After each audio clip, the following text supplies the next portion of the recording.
जागृती केली जात आहे. आता तुमचं काम आहे की तुम्ही सुद्धा मनापासून अभ्यासाला लागू पाहिजे. इथे दुसरी स्लाइड घेतली आहे, त्यात तुम्हाला दिसतंय पेटे घातलेली काही मुलं आहेत, बातम्या आहेत पेपर मधल्या.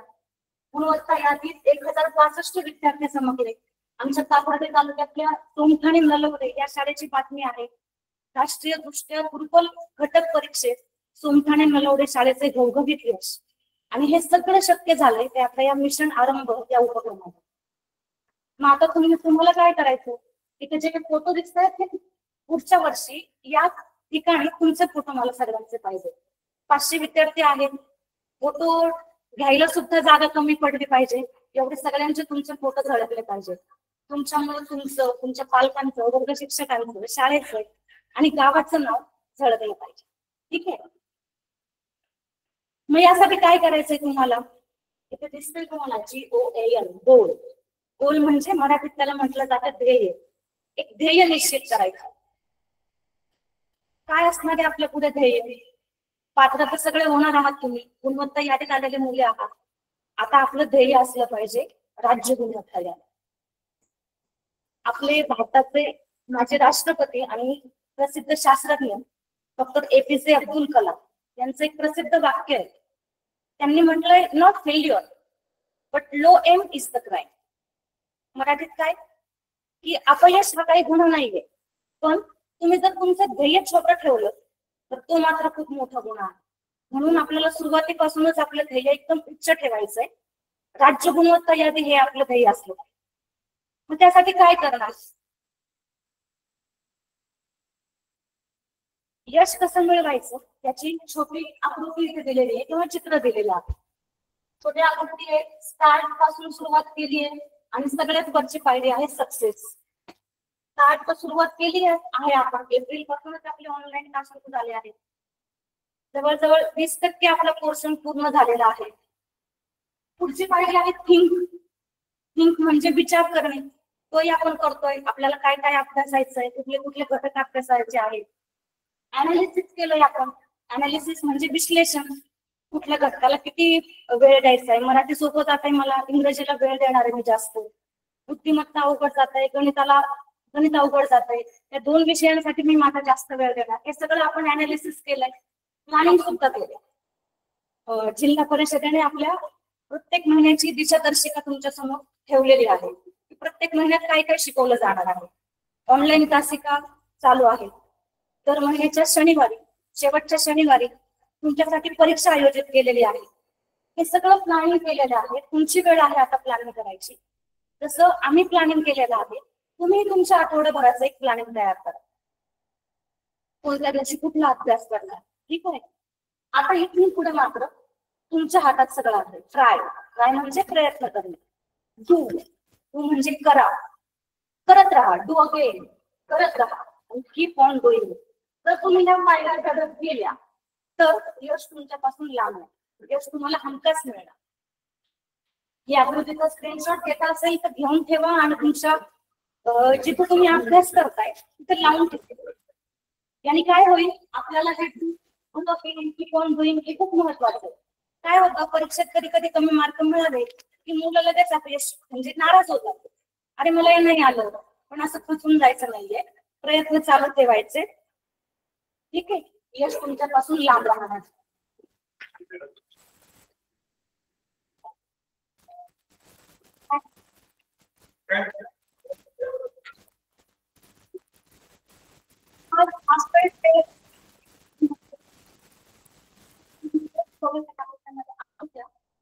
कारण 10% आहे फक्त आकृत्यांसाठी नाही, शब्द, संख्या आणि आकृत्या या तिघांना मिळून 10% आहे. 5 प्रश्न विचारणारे परीक्षेत 6 गुणांसाठी. क्रमाने सलग 5 प्रश्न येतात.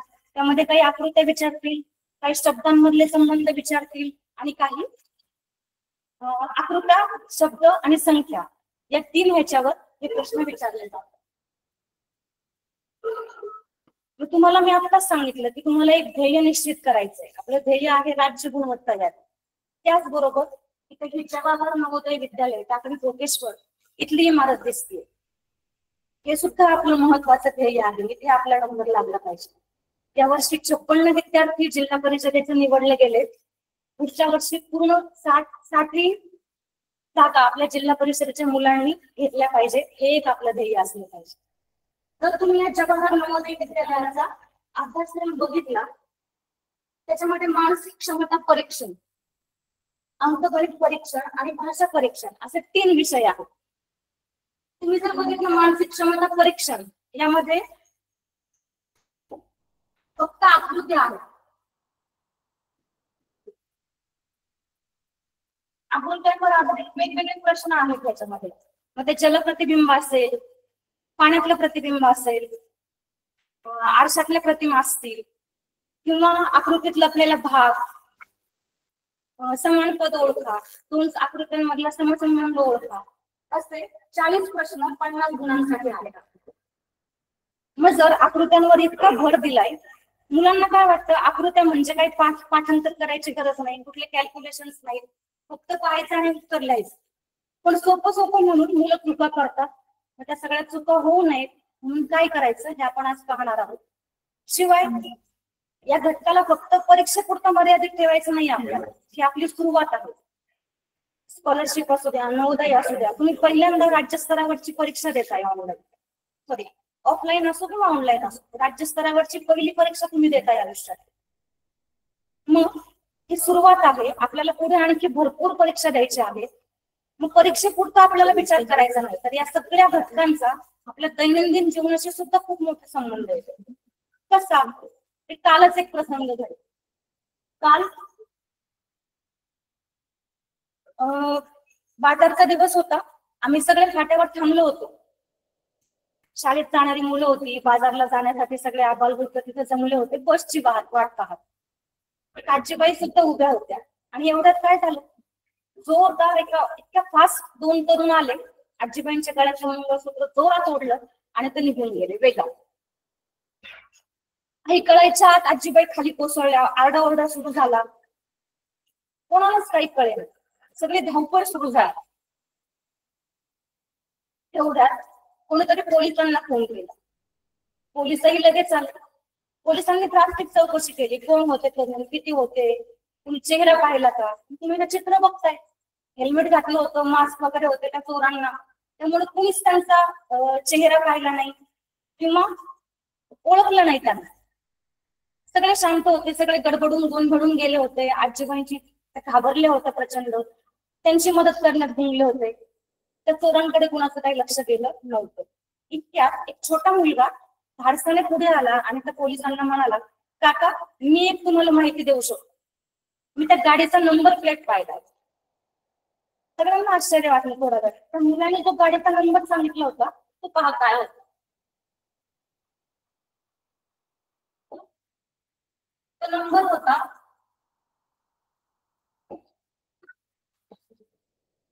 2811. काय नंबर होता गाडीचा? 2811. पोलीस काकांनी विचारलं, ठीक आहे, त्यांचा नंबर लक्षात आला. पोलिसांनी आपल्या इतर सहकार्यांना सूचना केल्या.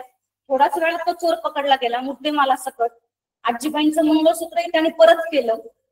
पण नंतर जेव्हा ते पोलीस त्या मुलाला भेटायला आले, त्यांनी खूप कौतुक केलं त्या मुलाचं, की अरे तू सगळे एवढे गडबडीत होते, इतके लोक तिथे जमले होते, पण तू एकट्याने तो नंबर लक्षात ठेवला.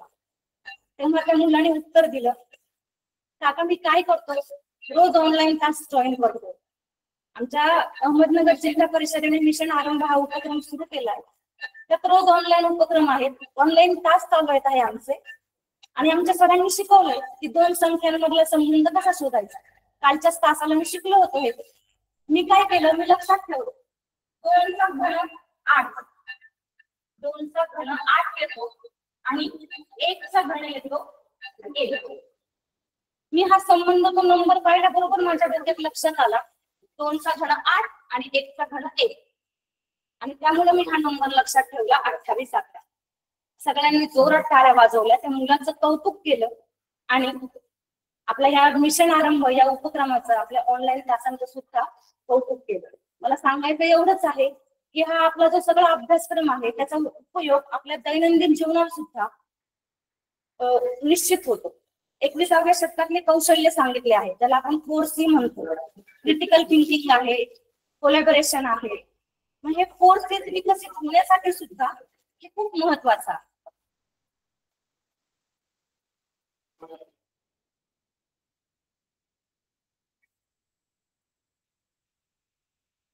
आजचा मी मगाशीच सांगितलं माझा घटक आहे समसंबंध, आकृत्यांमधला समसंबंध. याच्यामध्ये पहिल्या दोन पदामध्ये जो संबंध असतो तोच संबंध तिसऱ्या आणि चौथ्या पदामध्ये असतो. आता सांगितल्यासारखं 4 सीज म्हटलं जातं 21व्या शतकातले कौशल्य, ते सगळे या घटकातून आपल्यामध्ये रुजवले जाऊ शकतात.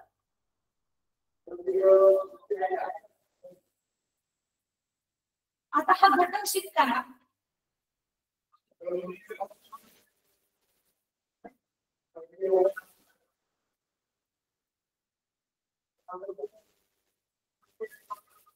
दोन टिप एका समोर एक दिलेले असतात आणि त्यामध्ये 2, 3 आणि 4 या चिन्हांचा खूप महत्वाचा अभ्यास आपल्याला करावा लागणार आहे. या दोन टिंबांचा अर्थ काय होतो की पहिल्या आणि दुसऱ्या पदामध्ये काहीतरी संबंध आहे. आता आपण संख्या पाहिल्या 2 आणि 8 यामध्ये काहीतरी संबंध आहे आणि तो जसा या दोन संख्यांमध्ये आहे, या दोन पदामध्ये आहे, तसाच संबंध या 4 टिंबांचा अर्थ होतो तसाच संबंध या पहिल्या दोन पदामध्ये जो संबंध आहे तसाच संबंध तिसऱ्या आणि चौथ्या पदामध्ये असणार. आपण एक बघितलं 2चा घन 8 होतोय, 2चा घन 8 होतोय आणि 1चा घन किंवा 8 एकच यायला पाहिजे. इथे आपण पहिल्या पदाचा घन केला, दुसरं पद मिळालं.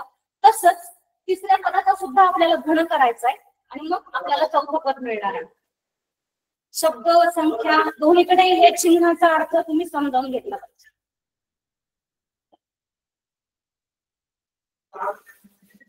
आता आपण आकृत्यांचा विचार करू. शब्द बघितले आपण, संख्या बघितल्या. शब्दामध्ये काय येईल की ऊस साखर, ऊसापासून साखर मिळते. तसं मग दूध, दुधापासून मिळणारे मग पर्याय असतील, लोणी असेल, मीठ असेल. मग दुधापासून जो पदार्थ तयार होईल ते आपलं उत्तर येणार. आकृत्यांमध्ये तसंच आहे. पहिल्या दोन आकृत्यांमध्ये काही संबंध असतो तसाच संबंध तिसऱ्या आणि चौथ्या आकृतीत असतो. मग आता आकृतीतला संबंध शोधताना काय केलं पाहिजे तर त्या आकृत्यात काही आकारात काही बदल झालाय का, त्या आकृत्यांची संख्या बदलली आहे का, आकृती दुसरे पद घेताना त्या दिशांमध्ये काही बदल झालाय का, हे सगळं आपल्याला शोधावं लागणार आहे. मग इथे काही पाठांतर करायचं नाहीये तुम्हाला, कुठले कॅल्क्युलेशन करायचे नाहीयेत गणितातल्या सारखे. फक्त आपल्याला आपली निरीक्षण क्षमता खूप महत्वाची आहे. आपल्याला निरीक्षण म्हणजे पूर्ण लक्ष देऊन मन एकाग्र करून त्या आकृत्यांचा अभ्यास करावा लागणार आणि मग तिसरं, चौथं, पहिलं, दुसरं जे पद विचारले ते आपल्याला शोधावं लागतं. ठीक आहे, आपण आता आपल्या प्रश्नांकडे वळूया की कशा प्रकारचे प्रश्न असतात.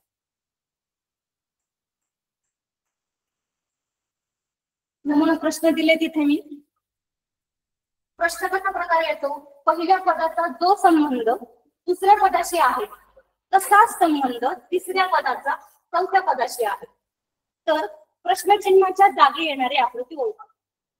इथे आपल्याला चौथं पद विचारलं, पहिलं दुसरं दिलंय पद, तिसरं दिलंय, चौथं पद विचारलं.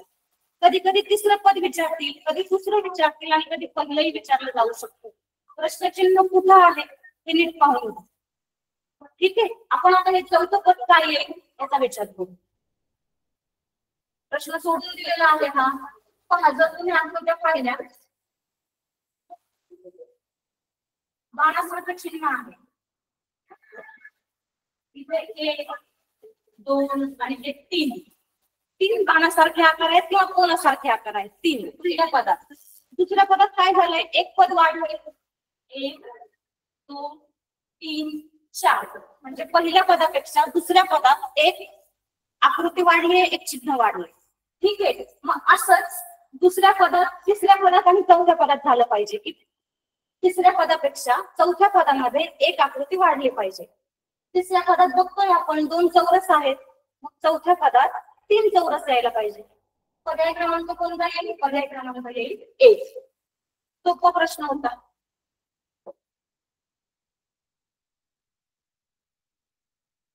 पुढचा प्रश्न पाहू आता. प्रश्न तोच असणार आहे, पहिल्या पदाचा जो संबंध दुसऱ्या पदाशी आहे तसा संबंध तिसऱ्या पदाचा चौथ्या पदाशी आहे. तर प्रश्नचिन्हाच्या जागी येणारी आकृती ओळखा. आणि सलग 5 प्रश्न येतात बरं तुम्हाला परीक्षेत. संख्या येतात, मग काही शब्द येतात आणि आकृत्या येतात. सलग 5 प्रश्न असतात आणि या 5 प्रश्नांवर आपल्याला उत्तर लिहायचे असतात. थोडा वेळ निरीक्षण करा आणि तुमचं उत्तर काढून ठेवा. पहिल्या दुसऱ्या पदामध्ये काय संबंध दिसतोय? आकृत्यांचा आकार वाढलाय का, संख्या वाढली आहे का, दिशेत बदल झालाय का, त्याचं सगळं निरीक्षण करा. आणि जो ह्या 2 पदांमध्ये संबंध दिसतोय तसाच संबंध तुम्हाला तिसऱ्या आणि या चौथ्या पदामध्ये काढायचा. ठीक आहे, उत्तर आलंय? अरे वा, व्हेरी गुड, छान छान. हेच अपेक्षित आहे की जेवढं तुम्ही पटापट आकृत्यांसारख्या घटकाला जेवढा लवकर तुम्ही उत्तर द्याल तेवढं आपल्याला गणितातले कॅल्क्युलेशन किंवा संख्यांमधला संबंध शोधताना जे अवघड भाग आहेत तिकडे आपल्याला तो वेळ कन्वर्ट करता येईल. पहिले पदात बघतोय आपण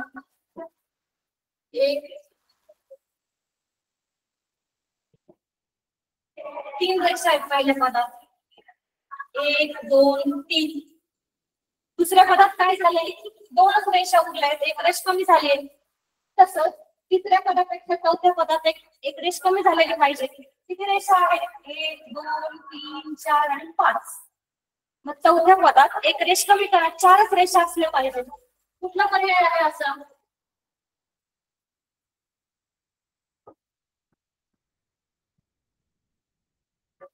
पर्याय आहे 1 2 3 4, पर्याय क्रमांक 2. ठीक आहे, पुढचा प्रश्न बघूया आपण. आधी आपण सोपे प्रश्न घेऊया आणि मग अवघड प्रश्न कसे विचारले जातात याचा अभ्यास करूया. चला परत एकदा निरीक्षण करा. पहिल्या आणि दुसऱ्या पदात काय बदल झाला, काय संबंध आहे तो शोधा आणि मग तसाच संबंध तिसऱ्या आणि चौथ्या आकृतीत शोधा. पूर्ण निरीक्षण करा आकृत्यांचं निरीक्षण करताना अजिबात तिकडे तुमचं लक्ष नकोय. आई काय करतेय, बाबा काय करतायत, दादा गेला तर शाळेत, काही घेणं देणं नाही आपल्याला. आपल्याला पूर्ण आपलं कॉन्सन्ट्रेशन आपल्या तासिकेवर ठेवायचं. आलं उत्तर? पाहूया बरोबर येत आहे. पहिल्या पदात 2 रेषा आहेत, 1 2 आडव्या रेषा आहेत. आणि दुसऱ्या पदात 1 2 3 रेषा झाल्या. एक रेष वाढलीये. आता मग पहिल्या आणि दुसऱ्या पदामध्ये एक रेष वाढलीये, तसंच तिसऱ्या आणि चौथ्या पदामध्ये सुद्धा एक रेष वाढायला पाहिजे. रेषांच्या आडव्या रेषा आहेत, आडव्याच राहिल्या, त्या आकारात काही बदल झालेला नाही. ठीक आहे, मग इथे 3 रेषा दिल्या आहेत उभ्या. मग चौथ्या पदात एक रेष वाढायला पाहिजे, 4 रेषा व्हायला पाहिजे. 1 2 3 4. हे सोपे प्रश्न आहेत म्हणून आपण इतके पटकन उत्तर काढतो. आकारात काही बदल झालेला नाहीये, फक्त संख्या वाढली आहे म्हणून आपण उत्तर दिलं पर्याय क्रमांक 1. ठीक आहे, पण जेव्हा गुंतागुंतीच्या आकृत्या येते तेव्हा मात्र आपल्याला पर्याय कट ही पद्धत वापरायची. कशी बघू आपण.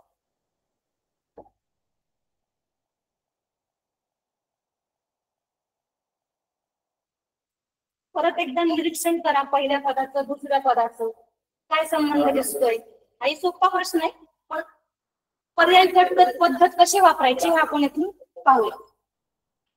ठीक आहे, 3 वर्तुळ दिसत आहेत तुम्हाला पहिल्या पदात. दुसऱ्या पदात 2 वर्तुळ आहेत, म्हणजे पहिल्या पदापेक्षा दुसऱ्या पदात 1 वर्तुळ कमी झाले. तसंच इथे काय व्हायला पाहिजे, 1 पद कमी व्हायला पाहिजे. 2 त्रिकोण आहेत, एकच त्रिकोण राहायला पाहिजे. मग इथे तर तेवढं वाढलंय संख्या म्हणून पर्याय 3 येणार नाही. आता पर्याय कट पद्धत कशी वापरायची पहा. आकारात काही बदल झाला नाही, इथे आकार उलटा झाला त्यामुळे पर्याय 4 येत नाहीये. इथे एक आकार कमी झालेला आहे, इथे सुद्धा एक आकार कमी व्हायला पाहिजे, पण तिसऱ्या पर्यायात मात्र वाढ नाही म्हणून तोही येत नाही. इथे तोच राहिलाय. तिसऱ्या पदात 2च आकृत आहे, चौथ्या पदातही 2च आकृत आहे. काही पर्याय कट होतो आणि तो पर्याय क्रमांक 2. सोप्या आकृत्या आहेत, आपण पटकन उत्तर शोधू शकतो, पण काठिण्य पातळीचे प्रश्न जेव्हा विचारले जातात तेव्हा एवढ्या सोप्या आकृत्या राहत नाही.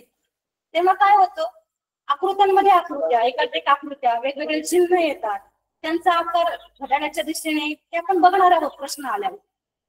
मग त्यावेळेस तुम्हाला ही पर्याय कट पद्धत खूप उपयोगी ठरणार आहे. ठीक आहे.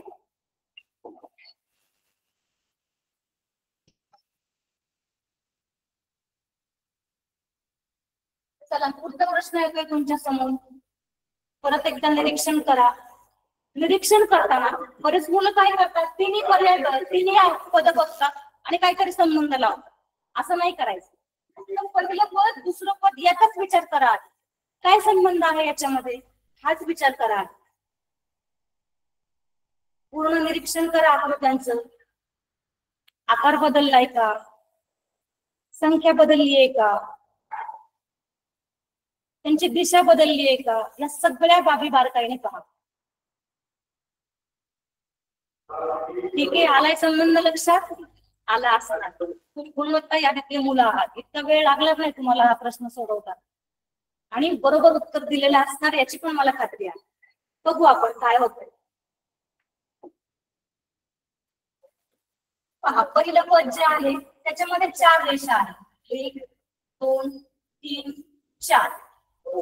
ठीक आहे, पहिल्या पदात 4 रेषा आहेत, दुसऱ्या पदात चौरस आहे. म्हणजे या 4 रेषांपासून बनलेली बंदिस्त आकृती आहे. 1 2 3 4. त्या 4 उभ्या रेषा होत्या सेपरेट आणि त्याच्यापासून एक बंदिस्त आकृती केली. 4 रेषांपासूनच चौरस तयार केला. तसं जसं ह्या 4 रेषांपासून एक आकृती तयार केली बंदिस्त, तसंच या 3 रेषांपासून एक बंदिस्त आकृती तयार करा. कोणती होणार? त्रिकोण. 1 2 3 1 2 3. म्हणजे पहिल्या 2 पदांमधला संबंध शोधला, तसाच संबंध तिसऱ्या आणि चौथ्या पदामध्ये लावला आणि आपलं उत्तर आलं पर्याय क्रमांक 3. ठीक आहे. पुढचा प्रश्न घेऊया.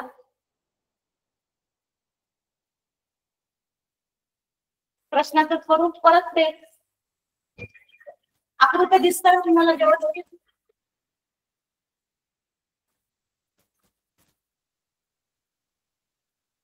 जर आकृत्या क्लिअर दिसत नसतील तर थोडं झूम करून पहा म्हणजे आणखी त्याची क्लिअरिटी वाढेल आणि तुम्हाला उत्तर सापडणं सोपं जाईल.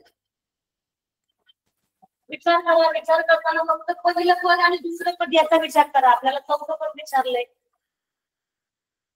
काय बदल दिसतोय? आकार बदललाय का तिचं स्थान बदललंय, संख्या बदललीये, दिशा बदललीये, या सगळ्या बाबींचं बारकाईने विचारलं. उत्तर आलंय तुमचं बरोबर आहे. काय झालंय, पहिल्यांदा त्रिकोण दिलंय, मग चौरस आलं.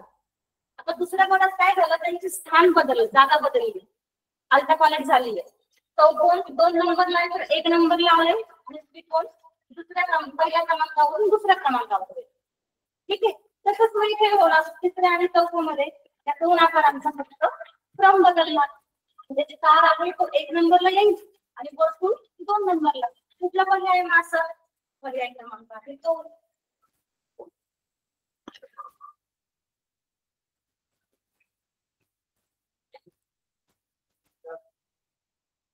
पर्याय क्रमांक 2 उत्तर येईल त्याच.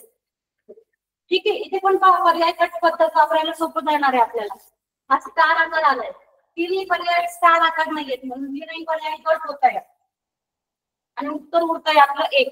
म्हणजे कधी कधी जेव्हा खूप अवघड प्रश्न येईल, कारण आपल्याला फक्त आकृत्यावरचे प्रश्न सोडवायचे नाहीयेत, संख्यांवरचे प्रश्न येणार आहेत, तार्किक विचार करायचा आहे आपल्याला, वय अनुमान असे काही काठिण्य पातळीचे घटकही आपल्याला त्याच्यावरचे प्रश्न सोडवायचे, काही गुंतागुंतीचे प्रश्न असतात. मग त्यावेळेस काय करायचं की ही पर्याय कट पद्धत वापरायची आणि मग आपण काय होतं, बरोबर आपल्या उत्तरापर्यंत येण्यास आपल्याला खूप जास्त चान्सेस वाटतात आपले उत्तर बरोबर यायचं. पुढच्या प्रश्नाकडे जाऊया.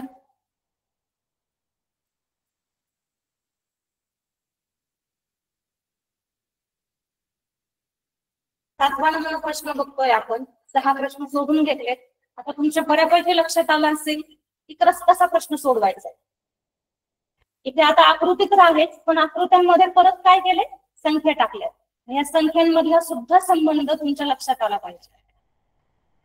चला थोडा वेळ बारकाईने निरीक्षण करा 2 पदांचं.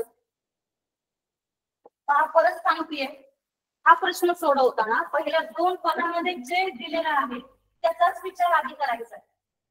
मी शाळेत जेव्हा उदाहरणं शोधून घेतली या प्रकारची, तर मग मुलांनी काय केलं, 1, 2 आणि 3 पदामधले ते संबंध शोधायला लागले सुरुवातीला. आणि मग काहीतरी वेगवेगळे उत्तर यायला. असं करायचं नाहीये, ही चूक करायची नाहीये. फक्त पहिल्या 2 पदामध्ये काय संबंध आहे तो शोधून काढायचा आहे. तर विचार परत काय तुम्हाला पहिलं आणि दुसरं पद याच्यामध्ये संबंध दिसतोय. ठीक आहे, लक्षात आलं असेल तुमच्या काय बदल झालाय. बघूया आपण. पहिल्या पदात 2, 6, 8 आणि 4 हे अंक आहेत. दुसऱ्या पदात 1, 3, 4 आणि 2. तुम्ही जर पाहिलं तुमच्या वर्गसंख्या पाढेपाठ आहेत, गणसंख्या पाठ आहेत, त्यामुळे हा प्रश्न तुम्हाला काही अवघड नाही. फक्त लक्षात येते आपल्या की ह्या पहिल्या पदात हा जो 2 आहे याच्या नेहमी ही संख्या आहे. 2च्या नेहमी 1, 6च्या नेहमी आहे 3, ठीक आहे, 8च्या नेहमी 4 आणि 4च्या नेहमी आहे 2. म्हणजे फक्त आपण पहिल्या 2 पदांचाच विचार केलाय, आपण इकडे तिसऱ्या पदाकडे गेलेलो नाही. आणखी त्या 2 पदांचाच विचार केला आणि असं लक्षात आलं की पहिल्या पदातल्या संख्या दुसऱ्या पदातल्या संख्येपेक्षा दुप्पट आहे. ठीक आहे, मग आता इथे काय होईल, तिसऱ्या पदातल्या ज्या संख्या आहेत त्याच्या निमपट घ्यावे लागेल आपल्याला चौथ्या पदात. मग 6च्या निम्मे काय येणार आहे, 3, 10च्या निम्मे 5, 4च्या निम्मे 2 आणि 8च्या निम्मे आहे 4. 3, 5, 2, 4 असा कुठला पर्याय आहे, पर्याय क्रमांक 1. आणि हे आपलं उत्तर असणार आहे.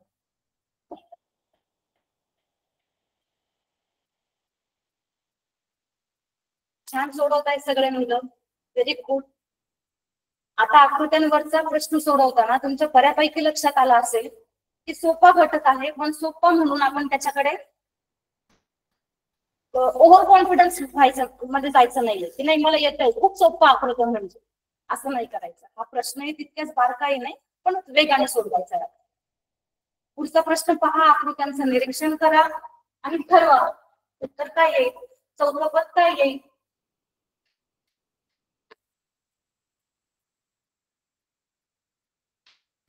आला असणार आहे तुमचं उत्तर, हो की नाही. सोपा प्रश्न आहे हा सुद्धा. उभ्या पान दिले खालच्या दिशेने येणार.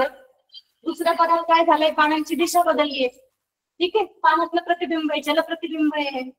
तसं तिथे काय होईल, संख्या मात्र तेच राहिले. 2 आहेत, पान इकडे 2 आहेत.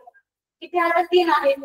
3च पान राहायला पाहिजे, फक्त त्यांची दिशा बदलायला पाहिजे. जलप्रतिबिंब पर्याय क्रमांक आहे 3.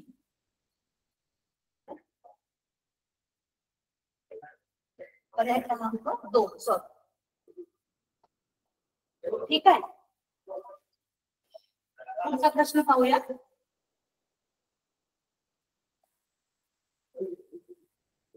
परत विचार करा, पहिल्या पद दुसरं पद काय संबंध दिसतोय.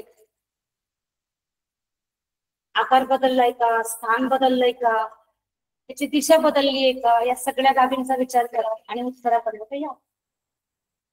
काढलं उत्तर, ठीक आहे, पाहू आपण बरोबर येत आहे. पहिल्या पदात त्रिकोण आहे.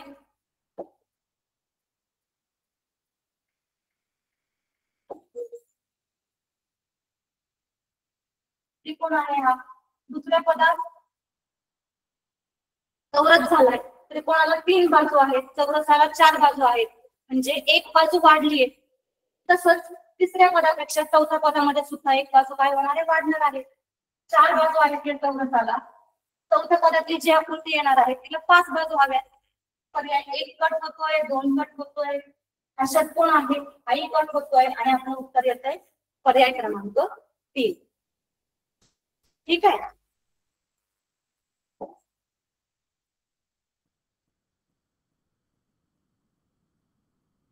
पुढचा प्रश्न 10वा प्रश्न. परत विचार करा, काय विचार करायचा आकृत्यानं वाटतं प्रश्न सोडवताना. आकार बदललाय का, त्यांची संख्या बदलली आहे का, रेखाटन करताना काय बदल झालाय का, किंवा दिशा बदलल्या आहेत का, या सगळ्याचा विचार करा आणि उत्तरापर्यंत या. ठीक आहे, उत्तर सापडलंय. मिळालं उत्तर योग्य, बघू आमचं तुमचं उत्तर बरोबर येतंय का, आणि आलेलेच असणार. काय झालंय पहिल्या पदात? त्रिकोण वर्तुळ आहे,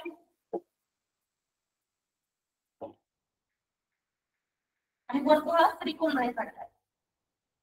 दुसऱ्या पदात बदल होताना काय झालंय? जो त्रिकोण आहे तो बाहेर गेलाय आणि बाहेरचं वर्तुळ आत आहे, त्यांची जागा बदलली. तसंच होईल आता तिसऱ्या आणि चौथ्या पदात.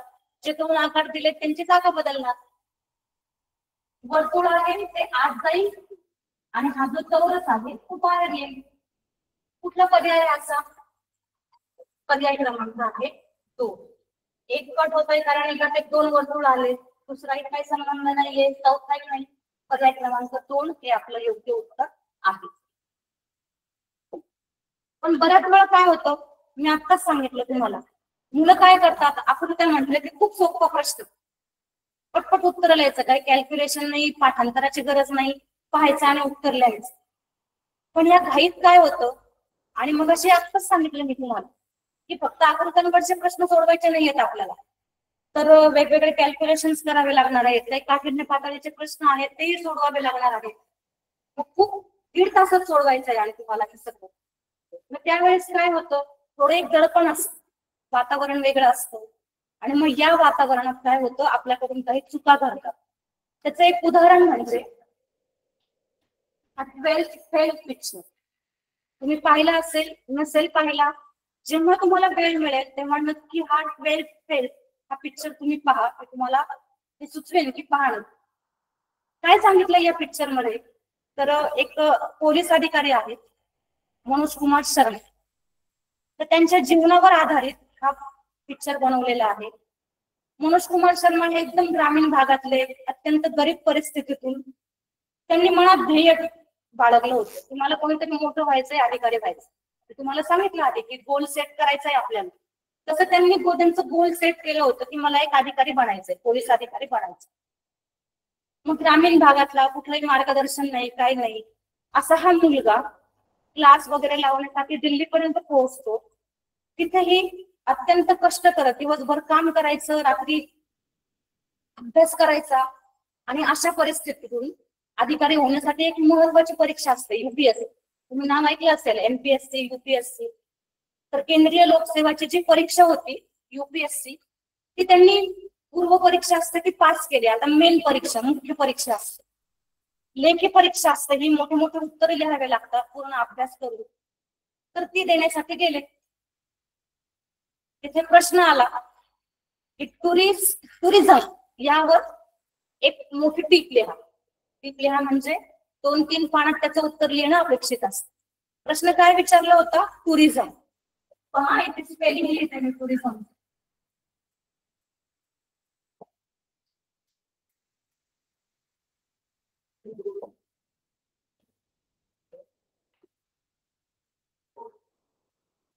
TOURISN. हे टुरिझम आहे. टुरिझम म्हणजे पर्यटन. आणि त्यांनी वाचला प्रश्न टुरिझम, पण डोक्यात काय होतं, भरपूर प्रश्न, आणि त्यांच्या लक्षात आलं की अरे आपण हे वाचलेलं आहे, भरपूर अभ्यास केलेला आहे ह्याचा, पटापट उत्तर लिहायला गेले.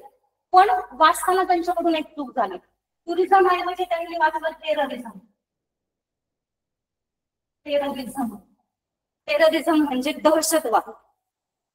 आणि टुरिझमवर उत्तर लिहिण्याऐवजी त्यांनी या टेररिझमवर भरपूर 2-3 पान उत्तर दिले. खूप खुश होते की जो आपण अभ्यास केलाय त्याच्यावर आधारितच आपल्याला प्रश्न आला आणि आपण भरपूर छान उत्तर लिहिली.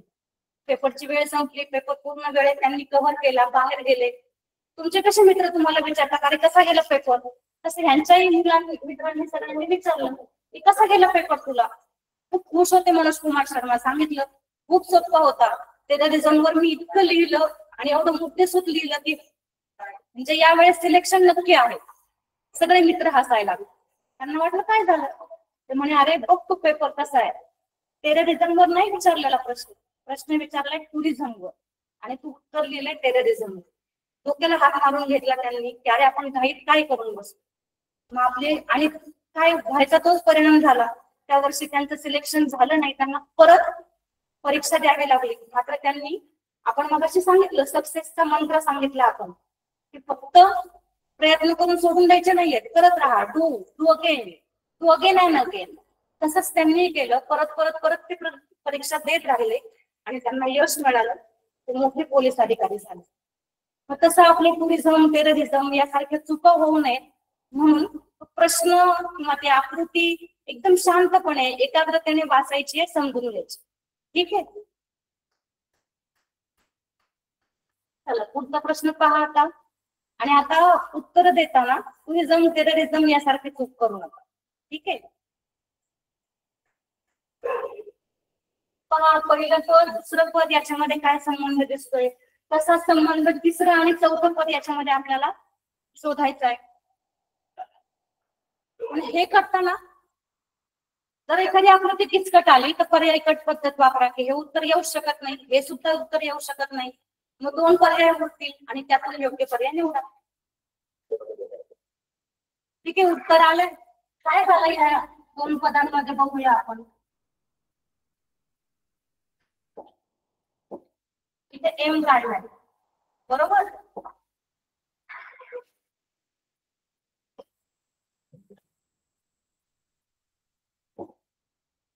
ठीक आहे, एम काढलाय. इथे काय झालंय, पाण्यातलं प्रतिबिंब आहे, जलप्रतिबिंब आहे. तसंच इथे होणार आहे. तिसरं आणि चौथं पद वाय आहे, त्याचं जलप्रतिबिंब करायचंय आपल्याला. पर्याय 4 येत नाहीये, पर्याय 3 येत नाहीये, पर्याय 1 तर त्याच्यासारखाच दिलाय, समान पद दिलंय, म्हणून पर्याय क्रमांक 2. जलप्रतिबिंब आणि पाण्यातलं प्रतिबिंब, सॉरी, जलप्रतिबिंब आणि पाण्यातलं प्रतिबिंब एकच आहे. जलप्रतिबिंब आणि आरशातील प्रतिमा या दोन प्रश्नांवर सुद्धा ही पर्याय कट पद्धत फक्त बुद्धिमत्तेसाठीच नाही, तर मराठी, इंग्रजी प्रत्येक विषयात तुम्हाला ही पर्याय कट पद्धत खूप उपयोगी ठरणार आहे.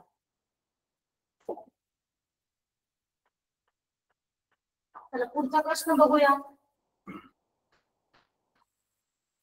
विचार करा, पहिलं पद, दुसरं पद, काय फरक दिसतोय तुम्हाला? काय बदल झालाय? आकारात काय बदल झालाय का? स्थान बदललंय का? दिशा बदलली आहे का? या सगळ्या बाबींचा विचार करा आणि उत्तरापर्यंत या.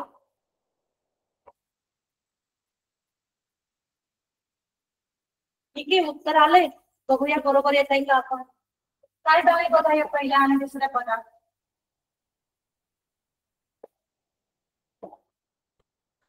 चौकोन आहे, इथे चौकोन आहे, मात्र चौकोनातले आकार, त्यांची दिशा बदलली. कशी बदलली आहे बघू आपण. इथे वर्तुळ आहे आणि इथे भरीव वर्तुळ आहे. ठीक आहे. आता काय करायचंय आपल्याला, त्याच्या स्थानात बदल झालाय. तो कसा झालाय हे शोधायचं. हे वर्तुळ इकडे गेले आणि हा काळा जो डॉट आहे, भरीव वर्तुळ आहे, ते वर गेले. म्हणजे कसा फिरलाय तो आकार, तर घटीवर फिरले त्या आकृत्या. आता हे दोन शब्द पण तुम्हाला लक्षात ठेवायचे, घटीवर आणि प्रतिघटीवर. घटीवर म्हणजे घड्याळाच्या काट्यांच्या दिशेने आणि प्रतिघटीवर म्हणजे घड्याळाच्या काट्याच्या विरुद्ध दिशेने. जेव्हा तुम्ही आकृत्यांवरचे प्रश्न सोडवत असाल त्यावेळेस घटीवर, प्रतिघटीवर या दिशेने ते आकृत्या फिरलेले असतात. ठीक आहे. मग बघू हा आकार कोणत्या दिशेने फिरलाय, प्रतिघटीवर की घटीवर. वर्तुळ खाली आलंय, असं झालं. ओके नाही, म्हणजे प्रतिघटीवर दिशेने या आकृत्या फिरत आहेत, घड्याळाच्या काट्याच्या विरुद्ध दिशेने. या पद्धतीने आपल्या घड्याळाचे काटे कसे फिरतात, या दिशेतून इकडे. ओके नाही, पण हे आकार खाली आलाय प्रतिघटीवर. हा काळा डॉट प्रतिघटीवर दिशेने वर गेला. तसं तिथे व्हायला पाहिजे, हा काळा डॉट खाली यायला पाहिजे आणि हा डॉट वर जायला पाहिजे. असा पर्याय कुठे आहे, तर पर्याय क्रमांक आहे 1. पर्याय 1 येत नाही, दोन येत नाही पर्याय, कारण दोन्ही वर्तुळ एकाच दिशेला आले. तिसराही येत नाही, एकाच बाजूला आहे. चौथा तोही येत नाही आणि आपलं उत्तर येईल पर्याय क्रमांक 1.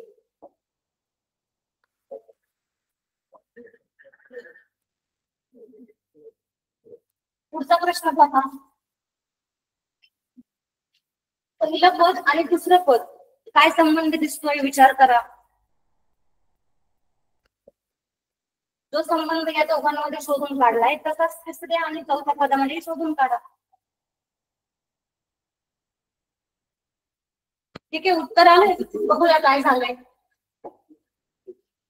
आकारात बदल झालाय. स्थानात बी 36 आहे, इथे बी आहे आणि ई. आता दुसऱ्या पदात काय झालंय, बी 1 नंबरला आहे ते 1 नंबरलाच राहिले. फक्त त्याचं काय झालंय, आरशातली प्रतिमा दिसते. डावी बाजू उजवीकडे, उजवी बाजू डावीकडे, बरोबर. आणि ही सुद्धा दुसऱ्या क्रमांकावर आहे ते दुसऱ्या क्रमांकावरच राहिलंय, फक्त त्याची आरशातली प्रतिमा दिसतीये. डावी बाजू उजवीकडे, उजवी बाजू डावीकडे झाली. तसंच आपल्याला केचं करावं लागणार. ए आणि क्यू याच्या स्थानात बदल नाहीये, फक्त त्यांच्या आरशातल्या प्रतिमा. मग आता आपल्याला डायरेक्ट उत्तरापर्यंत येण्यापेक्षा आपण जे पर्याय येऊ शकत नाही ते पर्याय कट करू. कोणते पर्याय कट होतील, इथे के आणि क्यू तसंच दिलंय, एक तर कट होतोय. 2 मध्ये के आणि क्यू, याच्यामध्ये केच बदललीये, आरशातली प्रतिमा झालीये, पण क्यू ची तशीच राहिली आहे. पर्याय 2ही येत नाही. आता उरले 3 आणि 4. आता आपलं उत्तर बरोबर येण्याचे चान्सेस 50% वाढले आहेत. जरी एखादा प्रश्न येत नसेल आपल्याला तरी आपण या पर्याय गट पद्धतीने 50% उत्तर बरोबर येण्यापर्यंत जाऊ शकतो. मग तिसरा येतोय की चौथा. तिसऱ्यामध्ये काय होतंय, क्यू आणि के यांचं स्थान बदललंय, त्यामुळे पर्याय 3ही कट होतोय आणि आपलं योग्य उत्तर येत आहे पर्याय क्रमांक 4. तिथे तुम्ही पाहिलं या प्रश्नात की जेव्हा खूप आपल्याला सारखे वाटतात, आता इथे क्यू ची ही रेष पहा बारीक, पटकन लक्षात येत नाही आपल्याला. आरशातल्या प्रतिमा किंवा जलप्रतिबिंब शोधताना खाली वर जातायत कळत नाही लवकर. मग त्यावेळेस पर्याय कट पद्धत तुम्हाला खूप उपयोगी येईल. यावर भरपूर प्रश्न तुम्ही सराव करा, ठीक आहे.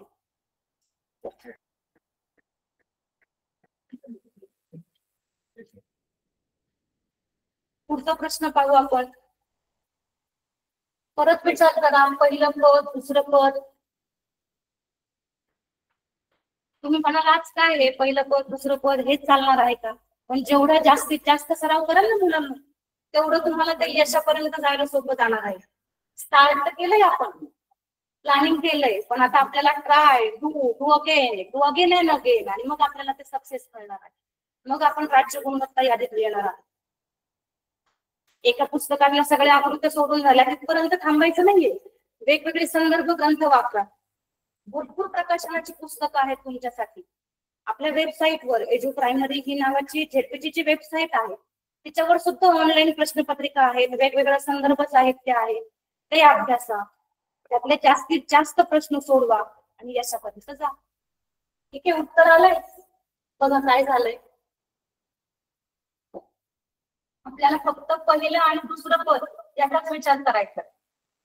सुरुवातीला चौरस आहे तो तसाच राहिलाय. 1 नंबर याला आपण क्रमांक देऊ. 1 नंबरची आकृती चौरसाची, दुसरी वर्तुळाची आणि तिसरी परत वर्तुळाची. ठीक आहे.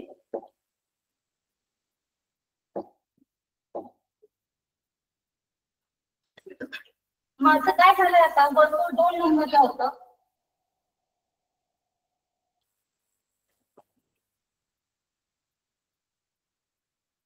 दोन नंबरचं वर्तुळ आत गेलं आणि हा चौरस बाहेर आला. बाहेरचा चौरस तसाच राहिलाय.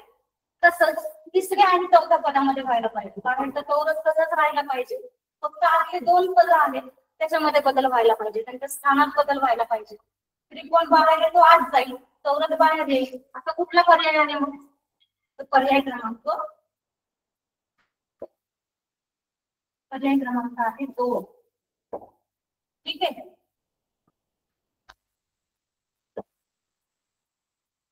पुढचा प्रश्न पाहूया आपण.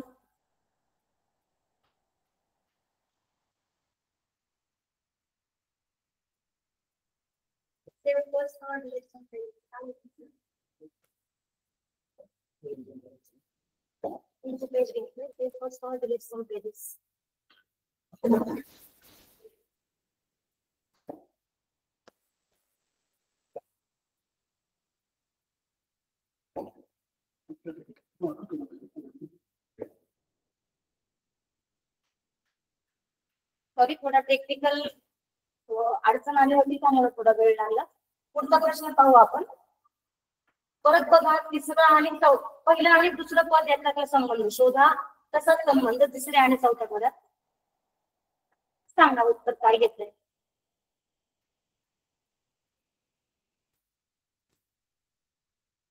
सांगितलेले सगळे मुद्दे लक्षात घ्या. आकारात काही बदल होतोय का, स्थानात काही बदल होतोय का, त्यांची दिशा बदलली आहे का, संख्या बदलली आहे का, या सगळ्या बाबी बारकाईने अभ्यासा. उत्तर शोधताना अजिबात घाई करू नका. उत्तर आलंय? ठीक आहे, बघूया तुमचं उत्तर काढलं तुम्ही बरोबर आहे. काय झालंय? झिगझॅग रेषा आहेत काय? किती रेषा आहे म्हणून आपण 1 2 3 4 5 6. वरच्या आकृतीत 6 झिगझॅग रेषा आहेत. या आकृतीत काय झालंय? 1 2 3 4 5. दुसऱ्या पदामध्ये एक पद कमी झालंय, एक रेषा कमी झाली. कसं आता खालच्या पदात काय झालंय? 1 2 3 4 5. 5 रेषा आहेत. इथे 1 2 3 4 5 6. म्हणजे वरच्या आकारात एक रेष कमी झाली आणि खालच्या आकारात एक रेष वाढली. तसंच इथे करावं लागत. वरच्या आकारातली एक रेष कमी करा, खालच्या आकारातली एक रेष वाढवा, तुमचं उत्तर येऊन जाणार. आता इथे पर्यायगत पद्धत वापरा तुम्ही, म्हणजे आपल्याला योग्य उत्तरापर्यंत जाणं आणखी सोपं होईल पूर्ण रेषा मोजत बसण्यापेक्षा. ठीक आहे, कोणतं उत्तर येणार नाही, आपल्याला एकच रेष कमी करायची. इथे 1 2 किती रेषा आहेत आपण एकदा 1 2 3 4 5 6 7 8. एक रेष कमी करायची. इथे खूप झालंय, हा पर्याय येत नाहीये, हा येत नाहीये. उरले आता किती? 2 पर्याय उरले, 1 आणि 4. इथे एक रेष वाढली पण इथे भरपूर रेषा वाढलेल्या दिसतायत तुम्हाला, हाही पर्याय कट होतो. आता आपला पर्याय 1 बरोबर येतोय का पाहू आपण. किती रेषा होतं इथे आधी? 1 2 3 4 5 6 7 8. आता 7 रेषा राहिल्या पाहिजेत. तो इथे एक पर्याय 7 रेषा येत. 1 2 3 4 5 10 7. 7 रेषा आल्या आणि या दुसऱ्या खालच्या आकारात एक रेष वाढायला पाहिजे. वाढली का पाहू. 1 2 3 4 7. बरोबर आहे. पर्याय 1 हे उत्तर आपलं योग्य आहे. तुम्ही सुद्धा पर्याय 1 हे उत्तर दिलंय आणि ते योग्य आहे. छान, तुम्ही योग्य ट्रॅकने चालले आहात. Very good.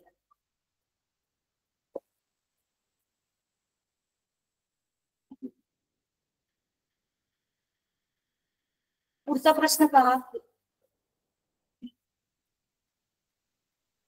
विचार करा नीट.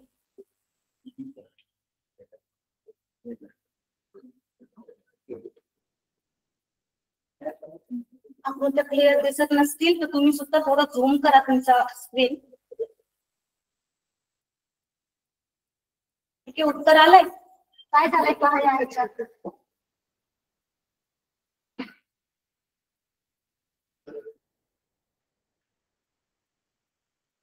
या 2 रेषा आहेत, आकार आहेत 2 टी सारखे आडवे टी. ते काय झालंय, फक्त एकमेकांकडे त्यांचं दिशा बदलली आहे त्यांची. तसं इथेच होणार आहे. हे जे चौकटी काउंट झालेले आकार दिसत आहेत त्यांची दिशा बदलेल, त्यांचं तोंड एकमेकांकडे आहे. आता पर्याय येईल पर्याय क्रमांक 2. ठीक आहे, आपण परीक्षेत कसे प्रश्न विचारले जातात हेही पाहू. पण त्याच्या आधी हे प्रश्न सोडवताना आपल्याला सराव सातत्य का महत्वाचं आहे त्याची एक छोटीशी गोष्टही मी तुम्हाला सांगणार.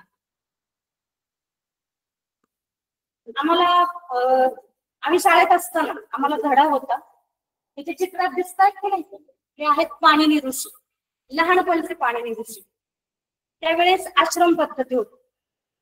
आता कसं आपण शाळेत जाऊन शिकतो परत घरी जातो, त्यावेळेस तसं नव्हतं. गुरूंच्या घरी जाऊन म्हणजे आश्रमात जाऊन शिक्षण घ्यावं लागत होतं. पाणिनी सुद्धा शिक्षण घेण्यासाठी आश्रमात गेले आणि तिथले सगळे विषयांचा अभ्यास करू लागले. पाणिनी सगळ्या कामात पुढे असायचे. गुरूंनी सांगितलेली कामं, बागेला पाणी दे, गुरूंची सेवा कर, या सगळ्या कामात ते अग्रेसर होते, पुढे असायचे, आवडीने भाग घ्यायचे.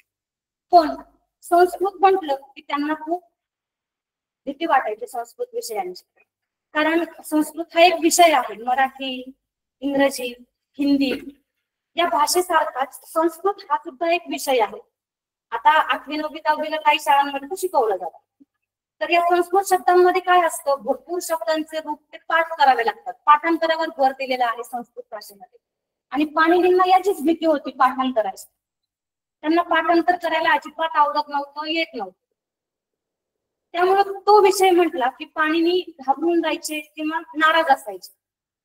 सगळी मुलं त्यांना यावरून चिडवायची, अरे काय सगळ्या कामात पुढे आहे, पण संस्कृत म्हटले ते काही येत नाही तुला, तू फारच ढ मुलगा आहे, अशी सगळी मुलं चिडवायची त्या. मग एक दिवस पाण्याने खूप वैतागला आणि एका रात्रीच तो आश्रम सोडून पळून गेला. निघाला आश्रमातून एक तास, जंगलातून वाट काढत काढत एका पहाटे एका गावात पोहोचला. त्याने त्या गावात पाहिलं, पहाटे जेव्हा पोहोचल्या काही स्त्रिया विहिरीवर पाणी भरण्यासाठी जमल्या होत्या. रात्रभर चालून जमलेल्या पाणीने एका झाडाखाली तिथे बसला होता आणि ह्या बायकांचं निरीक्षण करत होता. त्याला असं लक्षात आलं की ह्या बायका विहिरीतून पाणी काढतायत, माठ भरतायत त्यांचे आणि एका दगडावर ठेवतायत. त्याचं लक्ष या खालच्या दगडांकडे गेलं. त्यांनी पाहिलं की अरे या दगडांना कुणी इतका छान आकार दिलाय. तिथे माठाचं गुड असा आकार थोडा गोलाकार असतो की नाही, ते माठाचं गुड बरोबर त्या दगडांवर बसत होतं. त्यामुळे माठ अजिबात असा आकार हलत नव्हता. आणि त्या बायकांना कुतूहलाने विचारलं, का हो मावशी, का आजी, हा दगड कोणी इतका छान घडवलाय, कोणी बनवलाय, कोण कलाकार आहे तो महान? सगळ्या बायका हसायला, अरे काय म्हणे वेडा आहे ते काय तू, कोण कशाला असा दगड बनवेल, हा दगड काही पूर्वीपासून असा नव्हता, पण आम्ही वर्षानुवर्ष या विहिरीचं पाणी भरतोय आणि माठ या दगडावर ठेवतोय आणि माठ ठेवून ठेवून ठेवून तो दगड झिजल्यामुळं त्याला असा आकार प्राप्त झाला. हे वाक्य ऐकल्याबरोबर त्या पाणीच्या डोक्यात लख्ख प्रकाश पडला. त्याला कळलं की अरे हा दगड आहे, निर्जीव आहे, त्याला चालता येत नाही, बोलता येत नाही, मन नाही, काही नाही, तरीही तो त्याच्या आकारात बदल करतोय. मग मी तर हरामासा कसा जीव, मला बोलता येतंय, चालता येतंय, बुद्धी दिली आहे देवाने मला, मग मी का संस्कृतचा अभ्यास करू नये? पाणीने त्याच पावली परत मागं चिरला, आश्रमात गेला आणि संस्कृत भाषा शिकण्यासाठी तयारी केली. खूप मनापासून प्रयत्न केले. मग असे सांगितलं की नाही, to to again and again and again, try again, हे तो करत राहिला, शब्द पाठांतर करत राहिला. पहाटे लवकर उठायला लागला आणि त्यांनी संस्कृत भाषेचं व्याकरण लिहिलं. मग आपल्याला सुद्धा असं असाध्य गोष्टी साध्य करायच्या आहेत. किती अवघड घटक असला तरी घाबरून न जाता त्यातल्या ट्रिक, त्यातल्या काय खाचखोचा आहेत त्या समजून घ्यायच्या आहेत. जे प्रश्न अडतील ते आपल्या शिक्षकांना, मित्रांना विचारून, ऑनलाईन क्लास त्यांचे सगळे व्हिडिओ तुमच्यासाठी उपलब्ध आहेत, त्याचा अभ्यास करून आपल्याला खूप घटक आत्मसात करायचा आहे आणि आपले जे गोल आहे राज्य गुणवत्ता यादी ते आपल्याला साध्य करायचं. ठीक आहे, आपण आता परीक्षेत हे सगळ्या परीक्षा प्रश्नांचा आपण अभ्यास केला, पण आता परीक्षेत कशा प्रकारचे प्रश्न विचारले जातात त्याचा एक 5 मिनिटं अभ्यास करू आणि आपल्या तासिकेचा समाप्त.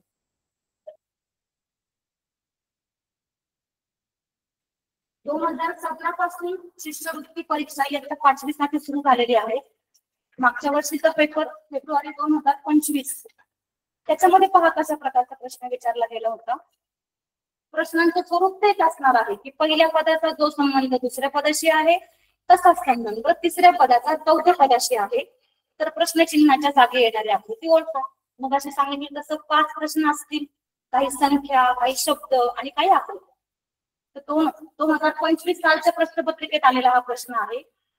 विचार करा आणि उत्तरापर्यंत या. विचार करताना तिसऱ्या पदाचा विचार थोडा वेळ बाजूला ठेवायचा आहे, फक्त पहिल्या 2 पदांचा विचार तुम्हाला करायचा.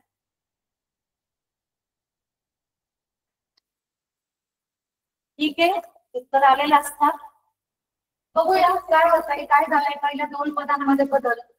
तुम्हाला दिसतंय 8 सारखी प्रतिमा आहे, बाहेरचा जो आकार आहे हा त्याची 8 सारखी प्रतिमा इथे दिलेली आहे.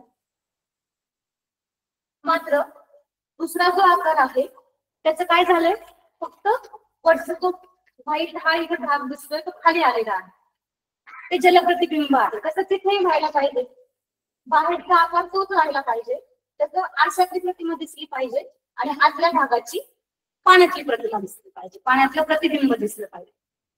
कुठला पर्याय येतोय, आता आपण पर्याय कट पद्धत वापरू. पर्याय 3 त्याच्या दाखवत आहे तो कट बदल, पर्याय 1, 2, 3 येऊ शकतात. मग आता आपल्याला आतल्या भागाकडे लक्ष द्यावं लागेल. पहा आता काय बदल झालाय. आपल्याला पाण्याचं प्रतिबिंब पाहिजे. पर्याय क्रमांक 2 येत आहे. 1 ते आकार बदललाय, दिशा बदलली आहे त्याची, त्यामुळे ते येत नाही. 4 तर समानच दिलेले आहे मधला आकार, आणि म्हणून पर्याय क्रमांक 2.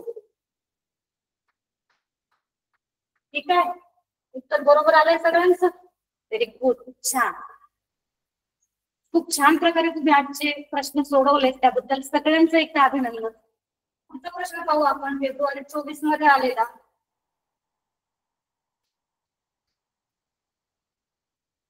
विचार करा. आता इथे फक्त जर तुमच्या लक्षात आलं असेल की फक्त प्रश्नांचा दिशा बदलली, इथे बाण वर गेलाय आणि इथे खाली आलाय, आकार म्हणजे दिशा तीच आहे, फक्त खालचं वर वरचं खाली. तसं तिथे होणार आहे. हा बाण खाली येणार आहे, हा वर जाणार आहे. कोणता पर्याय येईल पहा.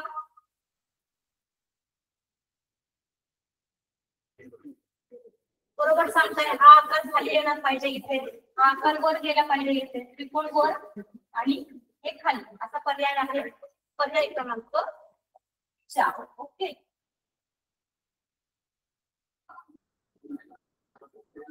तुम्हाला हे सगळे मागच्या प्रश्नपत्रिकेतले प्रश्न वेबसाईट वर पाहायला मिळतील. ते सोडवा, भरपूर अभ्यास करा. इथे तुम्हाला दिलाय आता शिष्यवृत्ती परीक्षेसाठी यश मिळवायचं असेल तर त्रिसूत्री दिली. काय दिली आहे? सराव, सातत्य आणि नियोजन. नियोजन आपण केलंय, तुम्हाला सांगितलं की तुम्ही कसं नियोजन करायचंय. आठवड्याभराचं प्लॅनिंग करा, या दिवशी मी हे अभ्यास करणार, हे विषय अभ्यासणार. तर सराव करा आणि सरावात सातत्य ठेवा. तुम्हाला यश नक्कीच मिळणार. राज्य गुणवत्ता यादीत तुमचं नाव नक्कीच झळकणार. त्यासाठी तुम्हाला सगळ्यांना शिका, मोठे व्हा. ही फक्त शिष्यवृत्ती आणि नवोदय परीक्षाच नाही, तर पुढच्या येणाऱ्या सगळ्या परीक्षांसाठी तुम्हाला मनपूर्वक शुभेच्छा देते. प्रशासनाने मला आज बुद्धिमत्ता चाचणी या विषयावर बोलण्याची जी संधी दिली उपलब्ध करून, त्याबद्दल प्रशासनाचाही आभार मानते आणि थांबते. थँक्यू.